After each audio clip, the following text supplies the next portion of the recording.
Magandang tanghali po, oras na para sa maiinit na balita. Hulikam sa Maynila, muntik daw makidnap ang isang batang babaeng inutusan lamang na bumili ng ulam. Ang suspect nagpakilalang kakilala raw ng nanay ng bata. Balitang hatid ni Jomer Apresto. Nagigigil po talaga ako sa suspect na yun. Hindi maikubli ng isang ama sa Maynila ang galit ng mabalitaan na muntik nang madukot ang kanyang 11 taong gulang na anak na babae. Ang biktima, inutusan lang daw bumili ng ulam noon. Sa kuha ng CCTV sa Barangay 905 sa Punta Santa Ana, Maynila, pasado alas 11 na umaga kahapon, may kita ang bata na naglalakad papunta sa isang karinderya. Sa di kalayuan, may kita naman ang lalaki na kaputi na sinundan ng biktima, pero umalis din kalaunan. Hinintay pala niya ang biktima sa kanto. Sa sumunod na video, may kita ang bata na kasama ng naglalakad ng lalaki na may dalang bisikleta. Naglakad raw sila hanggang sa makarating sa kanto ng Cardinal Street. Mula rito sa karinderya, nasa 3 kilometro raw ang nilakad ng biktima at ng sospek bago sila tuluyang nakita ng kumpare ng tatay ng biktima na magkaangkas na sa isang bisikleta. Inabol niya po yung tao. Tinanong niya, kilala mo ba yan? Hindi. Pinababa niya yung anak ko. Nilagay niya po sa gilid niya, inawaan niya. Agad daw tumakas ang lalaki. Ayon sa barangay, nagpanggap ang lalaki na kakilala ng nanay ng biktima at pinangakuan daw siya ng kung ano-ano. Parang hypnotismo, I don't know kung ano pong klaseng ginawa doon sa bata. Sabi ng barangay, nakikipag-ugnay na sila sa ibang mga barangay para matukoy ang pagkakakilanlan ng lalaki at magbigay babala sa mga magulang. Sabi nga po yung golden rule na don't talk to strangers, na huwag makikipag-usap lalo tigit po pag hindi kilala. Nagsasagawa rin ang investigasyon ng pulisya para mahuli ang lalaki. Jomer Apresto nagbabalita para sa GMA Integrated News. Kasunod ng tricycle drivers, makatatanggap na rin po sa susunod na linggo ng 5,000 piso o 5,000 piso cash aid mula po sa DSWD ang iba pang PUV driver. Ayon sa DSWD sa Martes, March 24, ipapamahagi ang ayuda para sa Transport Network Vehicle Service o TNVS drivers. March 25 naman para sa mga jeepney driver. Mula March 26 hanggang 27 naman ang para sa delivery service drivers. March 28 naman, Sabado po yan, magbibigay ng cash aid sa motorcycle taxi drivers. Pagkatapos po ng pamimigay ng ayuda sa mga tsuper sa Metro Manila, sisimulan na rin ang pamimigay ng cash aid sa mga nasa labas ng rehiyon. Kaninang umaga, maagang pumila ang mga tricycle drivers sa Barangay 102 sa Caloocan para sa pamamahagi ng cash aid. Kwento ng ilan sa kanila, inagahan na nila dahil matatanggap na pera daw ang ipambabayad nila para sa kuryente at upa ng bahay at mamamasada pa sila. Tuloy ang ikalawang araw ng transport strike ng ilang transport groups. Kontra po yan sa pagtaas ng presyo ng mga produktong petrolyo. May ulat on the spot si Romel Balasbas ng Super Radio DZBB. Romel? Connie, tuhol lang daw ang 5,000 pesos na ayuda sa pampublikong transportasyon ayon sa piston dito sa Metro Manila South. Ayon kay Liloy Latoreno, piston coordinator sa Metro Manila South at miyembro ng transport group para sa biyaheng Baclaran Divisoria, maliit ang 5,000 pesos na ayuda na pang 2 araw lang nilang magagastos sa mataas na presyo ng diesel ngayon. 3,000 kada araw na umano ang nawawala sa kanila dahil sa mataas na presyo ng produktong petrolyo. Hanggang ngayon umano, walang tugon ng Pangulo sa panawagan nilang ibasura ang Oil Deregulation Law, tanggalin ang excise tax at value-added tax o VAT sa mga produktong petrolyo. Alas 7:30 ng umaga nang magsimula ang kanilang programa at balak nilang magmarcha patungong Menjola. Kahapon, 86 na miyembro nila ang lumahok sa Tigil Pasada at inaasahang ganitong bilang muli ang lalahok ngayong araw. Samantala, nagpapatuloy ang pagbibigay ng 5,000 pisong ayuda ng DSWD sa mga tricycle drivers sa Palaniag Gym, Barangay San Dionisio sa Parañaque. Ayon sa City Social Welfare and Development Office, umabot sa mahigit 2,000 tricycle driver ang nabigyan ng ayuda nitong Martes at Miyerkules, hindi pa kasama ang datos kahapon. Ngayong araw, mahigit 400 naman ang target mabigyan ng ayuda. Ayon kay Arthur Glenn Pacanio, Supervising Administrative Officer ng CSWD Parañaque, walang problema sa pamamahagi ng ayuda ngayon. Lahat kasi ng problema gaya ng kawalan ng pangalan sa master list ay agad namang natutugunan. Sa entrance pa lang ng Palanyag Gymnasium, naroon ang mga tauhan ng CSWD para i-verify ang pangalan ng tricycle driver. At kapag naroon nga, diretso na sa mga tauhan ng DSWD na nagbibigay ng ayuda. Ang isang tricycle driver na si Michael, na 1991 pa namamasada, gagamitin umano sa pambili ng kanyang gamot ang ayuda at ang matitira ay pang-gasolina. Umaasa siya na matatapos na ang gulo sa Middle East para bumaba ang presyo ng gasolina. 500 pesos na umano ang nawala sa kanyang kita. Connie. Maraming salamat, Romel Balasbas ng Super Radio DZBB. Handang tumulong ang Department of Social Welfare and Development sa mga tricycle driver na wala sa mga listahan ng mga dapat mabigyan ng cash aid. Kasunod po yan ang pag-iikot ng DSWD sa ilang payout center sa Metro Manila. Ayon kay Secretary Rex Gatchalian, maaaring pumunta ang isang tricycle driver na wala sa mga listahan sa kanyang TODA officer o sa DSW Help Desk sa mga payout site para maisama agad ang pangalan sa payout schedule. Matapos naman daw ang pamimigay ng cash assistance sa mga trike driver sa Metro Manila, isa sa pinal ng DSWD ang nationwide clean list ng mga tricycle driver para mas mapalawig ang cash relief assistance.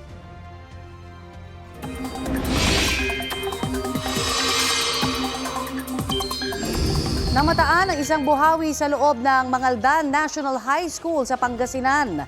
Maraming estudyante po ang nagulat sa biglang pag-ihip ng malakas na hangin hanggang sa makita ang pamumuo ng buhawi sa oval ng eskwelahan. Dahan-dahan din itong nawala.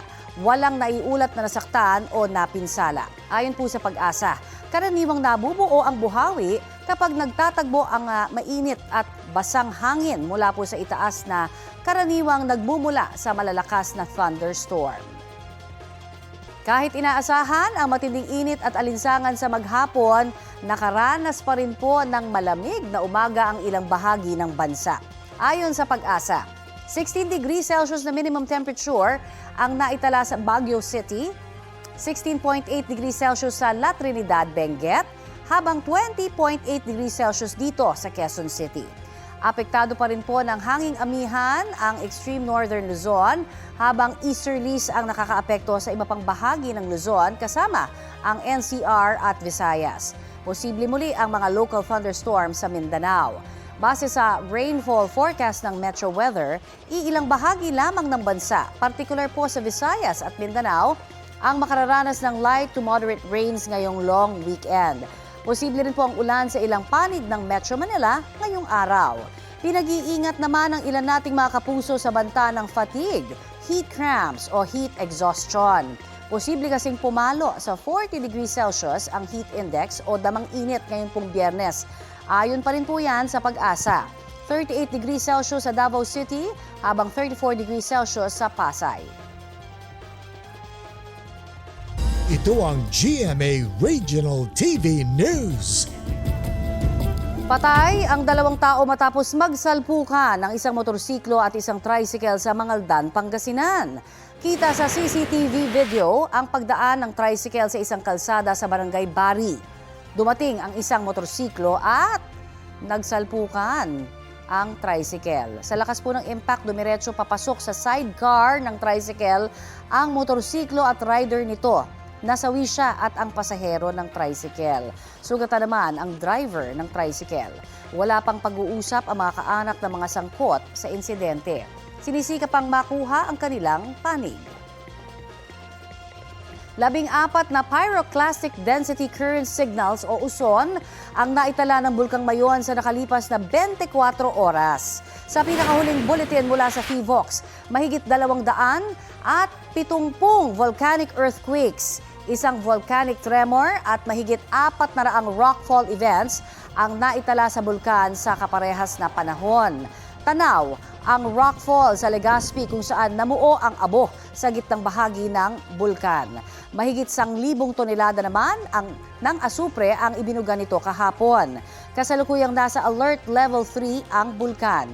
Ibig sabihin po, bawal ang pagpasok sa 6-kilometer radius permanent danger zone at ang pagpapalipad ng mga sasakyang panghimpapawid sa ibabaw ng bulkan.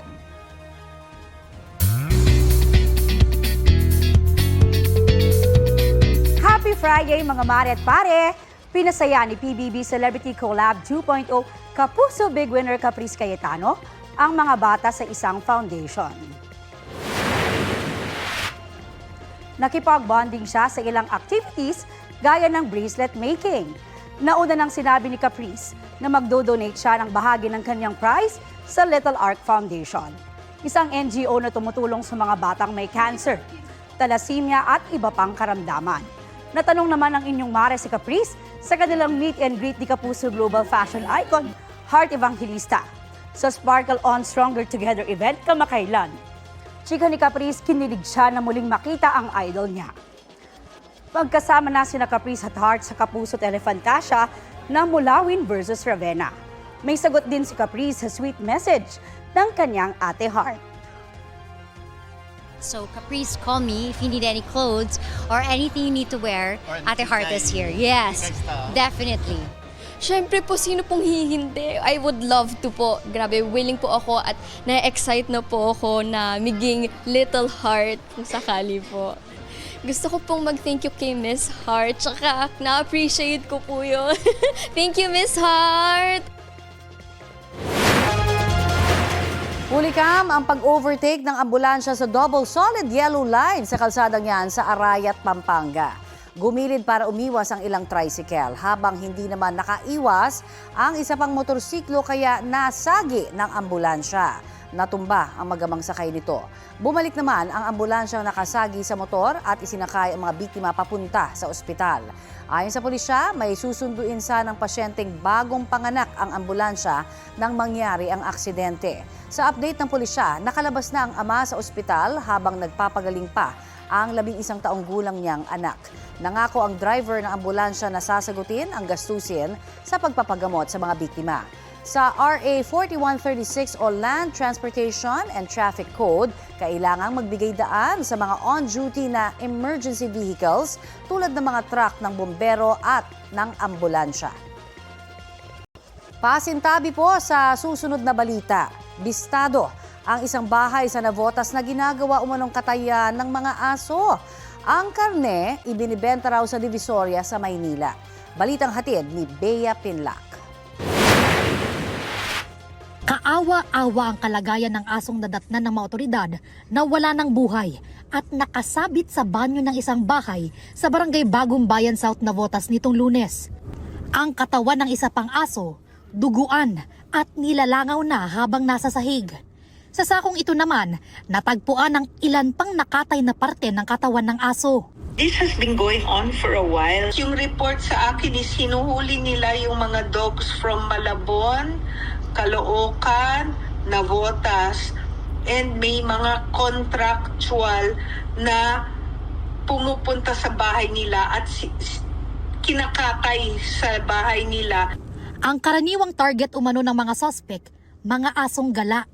Ang iba, posibleng alagang aso dahil sa collar sa leeg.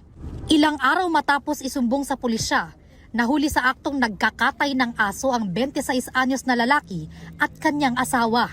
Arestado rin ang isa pang babae na tinangka umanong harangin ang pag-aresto sa mga sospek. Isa ang pinaghahanap pa. Nakuha sa mga sospek ang ilang leash o tali ng aso at mga kutsilyong ginagamit umano nila sa pagkakatay. Base sa investigasyon ng pulisya, binebenta umano ng mga suspect ang karne ng aso sa Divisoria sa Maynila sa halagang 200 to 250 pesos kada kilo.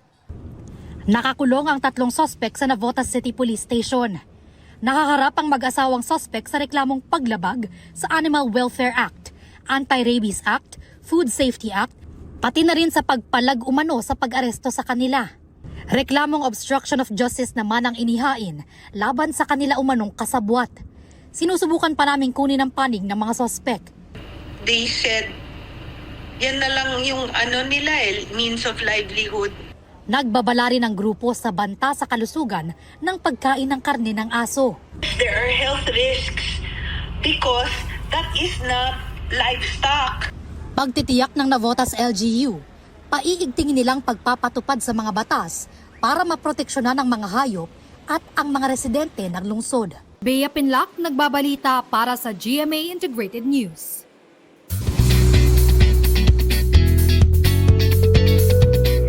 Shining through the city with a little funk and soul. Light it up like dynamite. Isa ka din ba sa mga nakamiss sa kanila? Don't worry, Army, dahil today is D-Day ng full group comeback ng global superstars na BTS.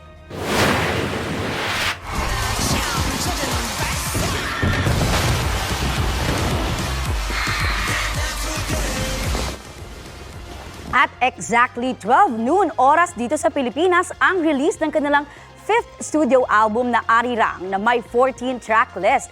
Yan ang first album release ng BTS matapos makompleto ng members ang kanilang mandatory military service last June 2025. Kasunod ng album drop, magkakaroon bukas ng free concert ng BTS sa historic Gwanghwamun Square sa Seoul, South Korea. Libo-libong fans all over the world ang inaasahang a-attend sa open-air show. Parte ito ng activities sa kick-off ng kanilang BTS World Tour Arirang sa April 9. Ang Arirang ay isang Korean folk song. Isa sa stops ng kanilang much-awaited tour ang Pilipinas na gaganapin sa March 13 to 14, 2027.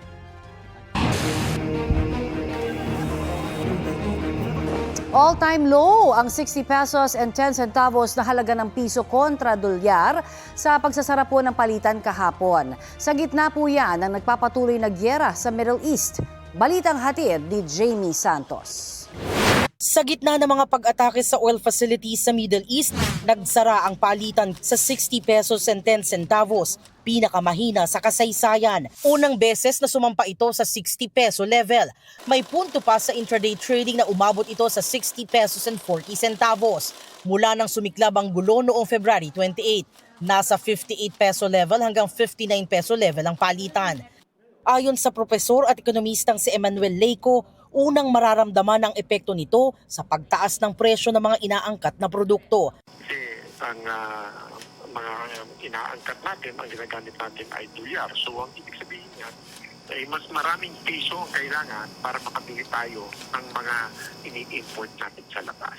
Anya, bagaman hindi ang gulo sa Middle East ang rason ng pagsadsad ng piso, ito ang rason sa pagtaas ng presyo ng petrolyo na binibili natin sa pamamagitan ng dolyar. Bagamat magkaiba, ito po ay related ito. No? Ang demand natin sa dolyar ay lalong lumalaki, kaya po humihina ang piso. Isa sa direktang apektado ng pagsadsad ng piso ang mga importer. Tumaas rin ang kanilang gastos dahil sa nagmahal na petrolyo. Sa ngayon, di pa sila nagtataas ng presyo dahil may dati pa silang stock. Ngayon kaya pa. Pero 2 weeks from now, maraming mga negosyante, kataas ang presyo yan dahil may mga bago na kami mga inventories, mga stocks sa parating na sure po, nandun po yung effects ng pagtaas ng logistics and importation cost. Umaasa rin ng mga importer na makakatulong ang pamahalaan sa pamamagitan ng tax incentives o subsidy, lalo't mas ramdam nila ang epekto ng mahinang piso, bagamat nakikinabang naman dito ang mga exporter. Ayon kay Philippine Exporters Confederation Incorporated President Sergio Ortiz Luis, inaasahan na raw nila na aabot sa lagpas 60 pesos ang foreign exchange rate. What is important is that it doesn't come very fast, yung depreciation ng peso, and it doesn't create inflation. In this case, hindi siya mabilis, and I don't think it will create inflation. May kapangyarihan ang Bangko Sentral ng Pilipinas na makontrol ang paggalaw ng halaga ng piso sa pamamagitan ng pagbili ng dolyar o pagbenta nito mula sa dollar reserves ng bansa para hindi masyado sumipa ang forex. Sa isang pahayag, sinabi ng BSP na batay sa flexible foreign exchange rate policy, ang iniiwasan lang nila ay ang malakihang paggalaw ng palitan ng piso na maaring makaapekto sa inflation.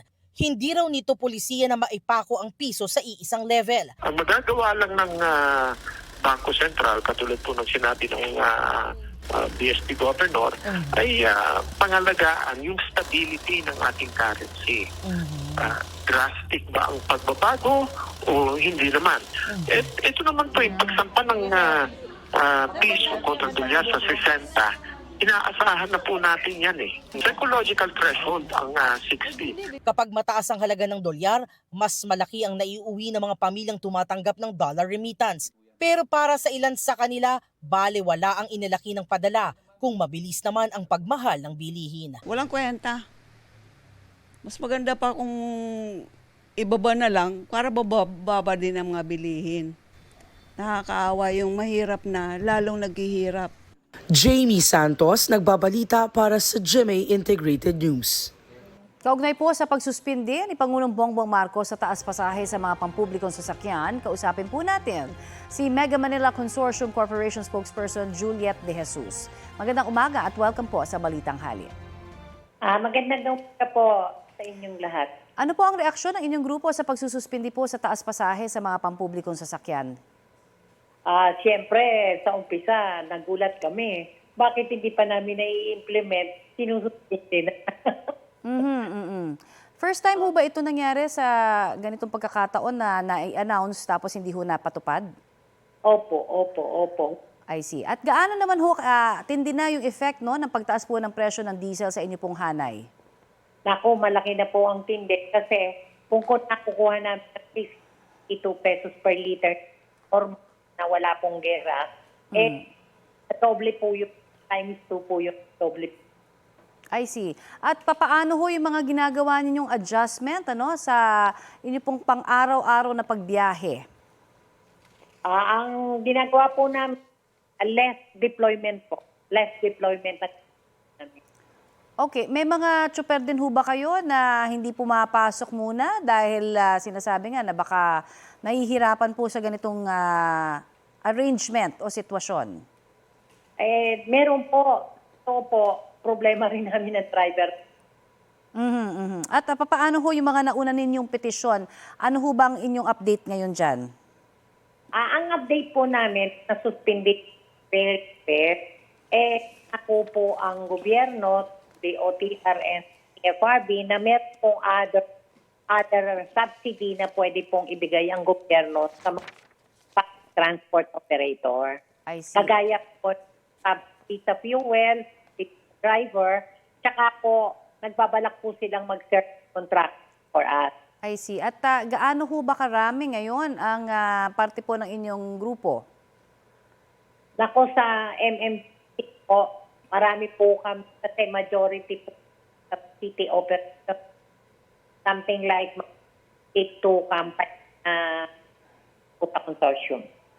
Sige po, baka may panawagan na lang ho kayo sa ating gobyerno ukol pa rin ho dito sa inyong pong petisyon. Kami po ay nananawagan sa ating mahal na presidente, sa DOTR at sa LTFRB.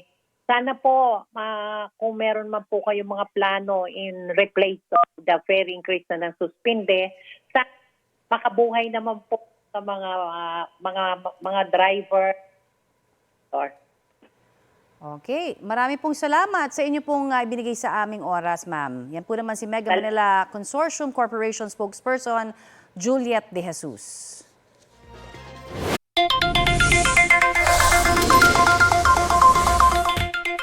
Mahigit 40% ng mga Pilipino ang naniniwalang dapat unahin ng gobyerno ang gawing abot kaya ang presyo ng mga pagkain. Ayon po yan sa isang survey.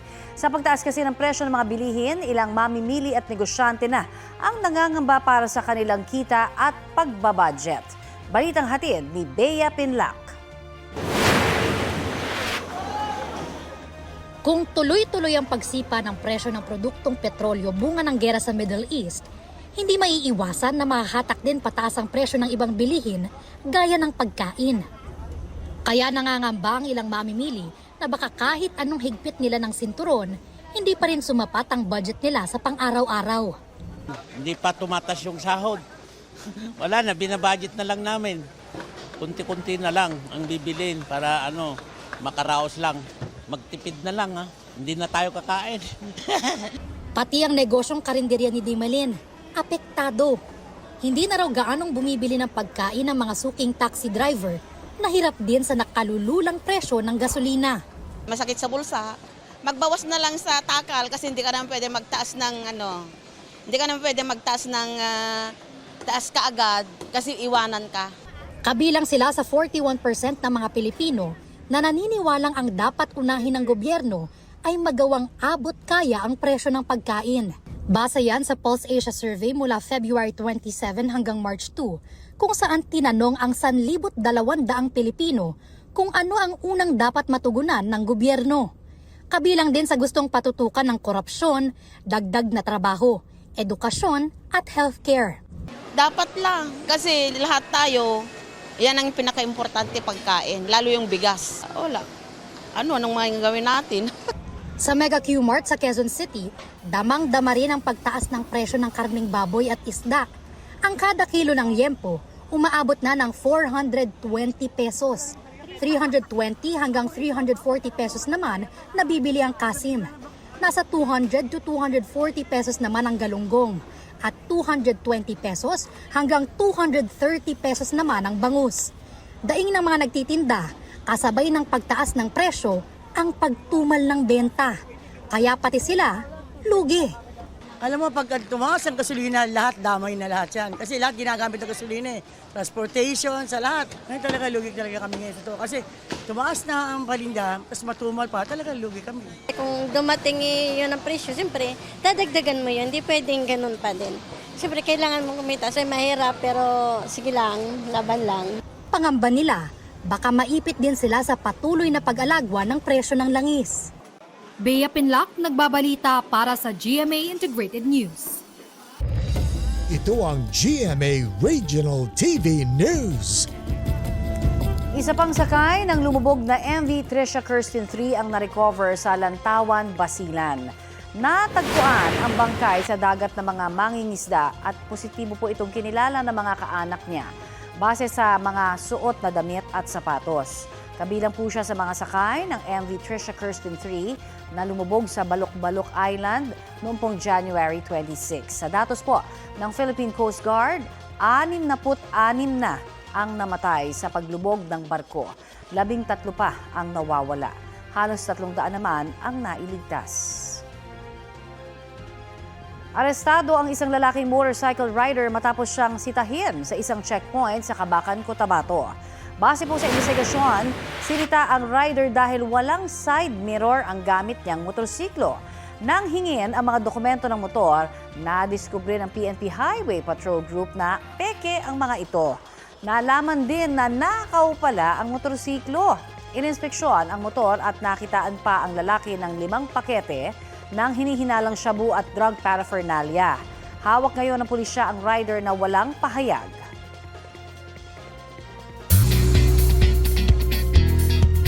Isang kwento ng inspirasyon at katatagan ng kababaihan ang tampok sa episode ng Magpakailanman Bukas. Timing ngayong Women's Month. Hindi ka mabubuntis kung di ka nagpaano. Ano? Kaya ko naman palakayin yung mga anak ko.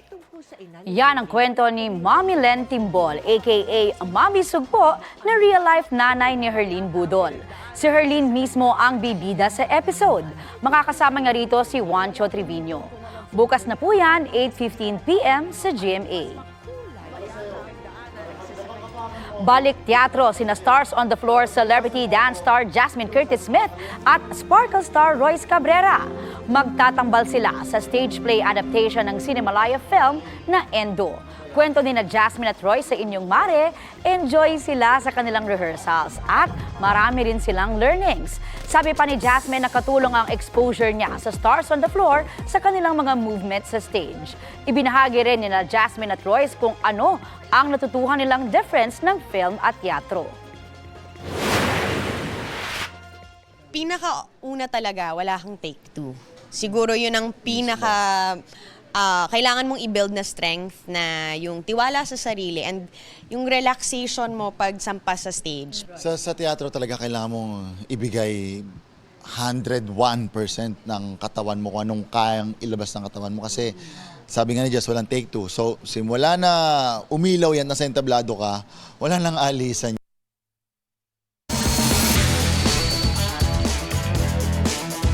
Mag-a-advance si Pinay tennis star Alex Ayala sa round of 32 ng Miami Open sa Amerika. Tinalo niya sa round of 64 si Laura Segmund ng Germany. Si Segmund ang nakakuha sa first set, habang parehong 6-3 ang score sa second at third sets pabor kay Alex. Halos 3.5 oras nagtagal ang laro ni na Alex at Laura. Sunod na makakalaban ni Alex si Magdalene ng Poland. Kwento ni Alex, matapos ang laro, masaya siya sa naging improvement ng kanyang laro, lalo't noong nakaraang taon ay number 140 siya sa rankings ng Women's Tennis Association at ngayon ay number 29 na siya. I'm really pleased with how I'm handling everything as a whole. A lot of things have changed for me, especially this year in this season. So I think I'm doing a good job of keeping that balance of being hungry and staying happy and still working hard. Mabibilis na balita po tayo. Sumiklab ang sunog sa isang residential area sa Barangay Tumana sa Marikina kaninang mag-aalas 6 ng umaga. Ayon sa ulat ng Super Radio DZBB, isa ang sugatan matapos makatapak ng matulis na bagay. Umabot ang sunog sa unang alarma. Ibig sabihin, 6 na truck ng bumbero ang rumisponde. Pasado alas 7 ng umaga, idineklara itong under control. Ayon sa Marikina Rescue 161 at Bureau of Fire Protection, aabot sa 20 bahay ang nadamay sa sunog. Nananatili naman sa covered court ng barangay ang mga apektadong residente. Inaalam pa ang sanhi ng apoy. Tumagilid sa kalsada ang SUV na yan matapos bumangga sa mga concrete barrier sa Marcos Highway sa Barangay de la Paz, Pasig. Ayon sa driver, pauwi siya sa Quezon City nang makaidlip habang nagmamaneho. 5 concrete barriers ang nasira sa insidente at nagdulot po din yan ng pagbigat ng daloy ng trapiko. Ligtas naman ang driver na dinala na sa traffic bureau para sa investigasyon. Huminto ang motorsiklong yan sa Bacolod City at bumaba ang 2 nitong sakay. Ilang sandali lamang, isang mesa ang binuhat ng rider. Tumuntong doon at tinakpan ang CCTV sa lugar. Hindi na nakunan ang mga sunod na nangyari. Ayon sa isang residente, nilooban ng 2 lalaki ang tindahan niya at tinangay ang 6,000 pesos na kita. Pinasok din daw ng mga kawatan ang katabing bahay at ninakaw naman ang 2 cellphone. Tinutugis na ng pulisya ang mga salarin na dati na raw may record sa pagnanakaw. Ngayong may itinakda ng petsa ang House Justice Committee para sa hearing proper ng 2 impeachment complaints laban kay Vice President Sara Duterte, inilatag ni Committee Chairperson Representative Jervil Luistro ang mga aasahan sa pagsisimula nito sa susunod na linggo. March 25 ang unang araw ng hearing proper. Yan ay kahit naka-recess ang Kongreso. Ayon kay Luistro, sa panayam sa unang balita ng unang hirit, pinaghahandaan na ng komite ang ground rules para sa hearing proper. Magkakaroon daw ng presentasyon ng mga ebidensya at testigo roon, pero paglilinaw niya, hindi pa ito ang mismong impeachment trial. Dahil yan daw ay mangyayari pa sa Senado kapag naitransmit na ng Kamara ang Articles of Impeachment kung makakuha ito ng 1/3 ng mga boto sa plenaryo. Tatalakayin din daw sa pagdinig ng komite ang mga mosyon na inihain ng ilang miyembro tulad ng pagsupina sa ilang finance documents ng bise, paglipat sa kustodiya ng nagpakilalang dating aide ni Duterte na si Ramil Madriaga, pati ang motion to reject entry of appearance ng ilang abogado ng bise dahil sa umano'y conflict of interest. Kahapon, nagpadala na ng imbitasyon ang komite para sa pagdalo sa pagdinig ni VP Duterte. Nauna nang sinabi ni Luistro na desisyon ng bise kung dadalo siya sa pagdinig o hindi. Let us understand na ito pong proceeding before the Justice Committee is synonymous to a preliminary investigation of a fiscal in a criminal proceedings. Ito pong mini trial na ito, we are using this for the better understanding of the Filipino people.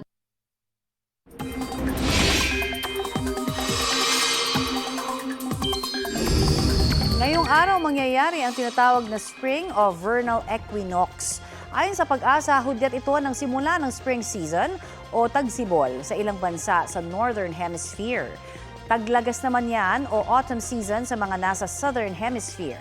Tuwing vernal equinox, ang araw ay nakaposisyon sa itaas ng equator ng mundo na nagreresulta sa pantay na haba ng daytime at nighttime.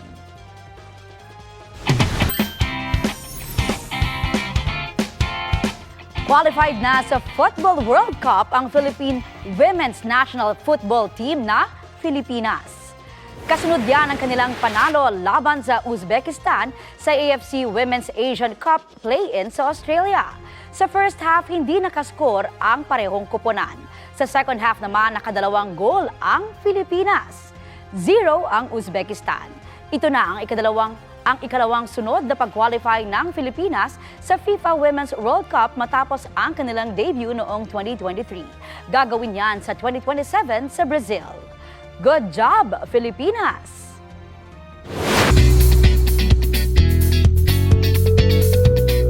Over the moon ang excitement ni Kapuso actress Megan Young para sa comeback concert ng BTS bukas.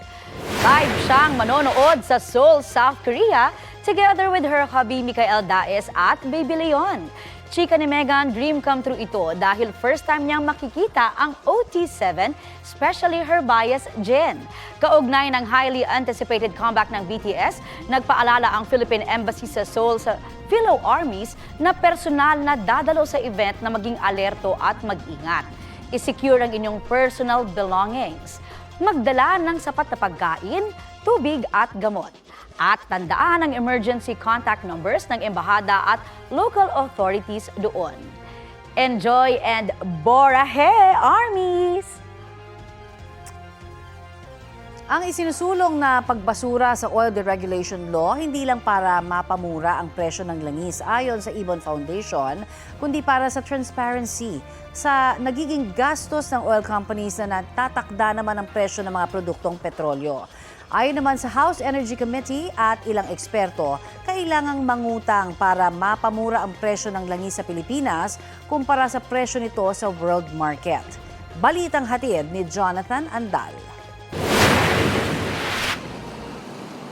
Bago ang 1998, gobyerno ang may kontrol sa presyo ng langis sa Pilipinas. Ang malakihang paggalaw ng krudo noon sa world market, hindi agad ipinapasa sa mga lokal na gasolinahan at pinupunan muna ng Oil Price Stabilization Fund o OPSF na itinatag noong 1984. Pinupondohan niya ng iba-ibang buwis sa langis, sobrang kita at savings ng oil companies. At kung sobrang mura ng pag-import ng langis, hindi agad ibinababa ang presyo nito sa lokal na merkado para ipunin at ilagay rin sa OPSF. Gayunman, lugi ito dahil sobra-sobra ang iminamahal ng langis sa world market at pinupunan ng subsidy mula sa kaban ng bayan o bulsa ng mga Pilipino na bago yan nang maisabatas ang Downstream Oil Industry Deregulation Act of 1998.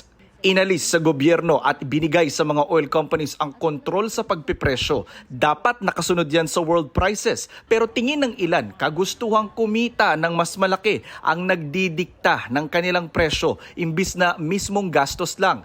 Panawagan nila, ibasura ang oil deregulation law. Hindi siya pwedeng iwan sa merkado, lalong-lalo nang hindi pwedeng iwan sa kamay ng mga negosyante na gagamitin ang lahat ng kanilang kapangyarihan para kumita. Ang transportasyon ng Pilipinas 95.5% na nakadepende sa langis. Kabilang yan ang mga sinasakyan natin papuntang trabaho at yung mga nagde-deliver ng mga produkto. Hindi siya regular na nakalakal. Yung langis ay napaka-satehikong produkto. Pero tanong ng House Energy Committee, saan kukuha ng pondong pampuno sa diferensya ng langis sa world market para mura pa rin ang presyo sa Pilipinas? Yung ating budget ngayon na almost 6.9 trillion. 2 trillion nun o utangin pa natin. We are short of funding our national expenditure program. Para mura pa rin ang langis sa Pilipinas kahit mahal sa buong mundo, ipangungutang yan at babayaran natin. Kasi tayo babayad ng tax. Kung itataas yung tax para lang mabayaran yung mas mahal na langis. Which means na hindi makapagpatayo ng mga kalye, mga tulay, mga eskwela dahil napunta dun sa pagbayad ng utang. Gumagana aniya ang oil deregulation dahil nagkukumpetensya ang mga kumpanya. Kaya nga may mga mas murang langis. Hindi naman daw laging may krisis sa Middle East para alisin ang oil deregulation. These things na mga extraordinary events like this, tatanggalin mo just for an extraordinary event like a war. Parang doesn't make sense. Ganyang extraordinary event ang batayan ng isinusulong ngayong bigyang kapangyarihan ng Pangulo na alisin ang excise tax. Pwede lang yan kung isang buwan ng $80 per barrel ang average na presyo ng langis. Pero sabi ni Senate President Tito Soto, if they do not agree with some of the points that we will be including in the excise tax law, then we will be forced to push for the repeal of the oil deregulation. Kung ipapakita nila at mai-impluwensya nila sa pamamagitan ng kanilang pagbalangkas ng batas ang ating Pangulo, lahat po ng ikagaganda ng bansa, hindi naman po tututulan ng Pangulo. Pinarerepaso na rin ng Energy Secretary ang oil deregulation law. Not a full regulation, but we're to a certain extent, hybrid siya. In times like this, there has to be a certain control. But we want also to protect the interest of the public. Transparency rin lang naman ang gusto ng Ibon Foundation para makita talaga ang gastos ng oil companies mula sa pagbili ng krudo hanggang sa pagproseso nito papunta sa mga gas station. Nirequest na namin yan sa gobyerno. Nirequest na action namin sa mga oil companies dati pa. Hindi nila nire-reveal ang pricing nila kasi proprietary. At under the oil deregulation law, tinanggal ng gobyerno ang kanyang otoridad na i-demand na isa publiko yon. Maling akalaan nila na isiping ang deregulation ay tungkol lang sa pagpako sa halaga ng langis sa world market. Pwede ring silipin kung sobra-sobra na pala ang kita ng mga kumpanya kumpara sa totoo nilang gastos, bagay na nawala nang ipasa ang oil deregulation law. Ang laki ng epekto sa presyo ng bilihin, sa hanap buhay na napakaraming Pilipino. Para may transparency tayo lahat. No? Because I do believe if people understand the pricing and they are confident about the pricing, then they will accept the price. Kung mahal man yan, mahal talaga siya. Kung mura, mura siya. But we need to revisit. Jonathan Nandal, nagbabalita para sa GMA Integrated News. Dahil sa mahal na presyo ng mga produktong petrolyo, matumal daw ang dating ng mga turista sa Strawberry Farm dyan po sa La Trinidad, Benguet. At may ulat on the spot si James Agustin. James? Tony, kahit holiday ngayong araw ay hindi ganun karami mga turista na nagtungo dito sa La Trinidad sa Benguet. Ramdam nga yan ng mga magsasaka sa Strawberry Farm maging ng mga nagtitinda ng mga pasalubong item. Halos 2 linggo na raw nakakaunti ang mga turista. Aminado ang lokal na pamahalaan na nabawasan talaga ang bilang ng mga turista na epekto raw ng mahal na presyo ng mga produktong petrolyo. Umaasa sila na nalalakas kahit papaano sa weekend na may float parade, street dancing at drum and lyre competition na bahagi ng Strawberry Festival. Ang ilang turista na amin nakausap na galing sa malalayong lugar, susulitin na raw ang long holiday weekend. Dumidiskarte na rin sila para makatipid sa gasolina at diesel.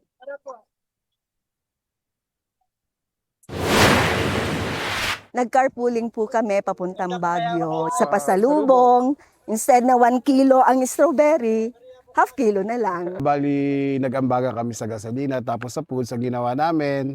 Nagdala na lang kami sa transit ng mga pagkain na pwede namin dalhin at doon na namin sila niluto. Samantala ko ni 16.8 degrees Celsius yung pinakamababang temperatura na naitala dito sa La Trinidad, Benguet kanina. Baka ito na raw yung huling weekend na malamig yung simoy ng amihan dahil sabi ng Pag-asa baka maideklara na yung termination o yung pagtatapos ng amihan season sa mga susunod na araw na magiging hudyat na magtatag-init na. Yung manilitas mula po dito sa Benguet, balik sa'yo, Connie. Maraming salamat, James Agustin. Samantala, inilabas ng Light Rail Transit Authority ang fare matrix na ipatutupad simula po sa Lunes. Kasabay po yan ang implementasyon ng 50% discount sa pamasahe sa train line. Kung single journey card ang bibilhin mula Recto sa Maynila hanggang Antipolo sa Rizal, 18 pesos na lamang ang pamasahe. Kung may stored value naman ang gamit at babiyahe mula rin sa kaparehas na distansya, aabot naman sa 16 pesos and 50 centavos. Ganyan din ang pamasahe kung pabalik. Kahapon, inanunsyo ng Department of Transportation ang diskwento sa pamasahe ng LRT2 maging ng MRT3 bilang pagsunod sa utos ni Pangulong Marcos na pagaanin ang biyahe ng mga commuter sa gitna ng pagtaas ng presyo ng produktong petrolyo dahil po yan sa gyera sa Middle East. Iniutos ni Pangulong Bongbong Marcos ang agarang pag-release ng 21.47 billion pesos na pondo para sa infrastructure projects at fuel subsidy program. Ayon sa Department of Budget and Management, pinabibilis na nila ang proseso ng paglabas ng pondo. 2.49 billion pesos ang nakalaan sa fuel subsidy program ng Department of Transportation. 18.65 billion pesos naman para sa tuloy-tuloy na infrastructure projects ng Department of Public Works and Highways. Tiniyak naman po ng DBM sa publiko na ang bawat perang inilalabas ng ahensya ay dumaan sa mahigpit na budgeting, accounting at auditing para maprotektahan ang kaban ng bayan.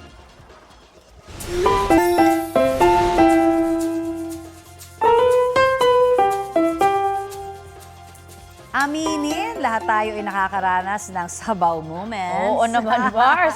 For the example, sa ganyan ng isang estudyante sa Taal, Batangas. Alin kang hinahanap? Salamin daw. Yung salamin? Labas mo na! Ayoko makakita!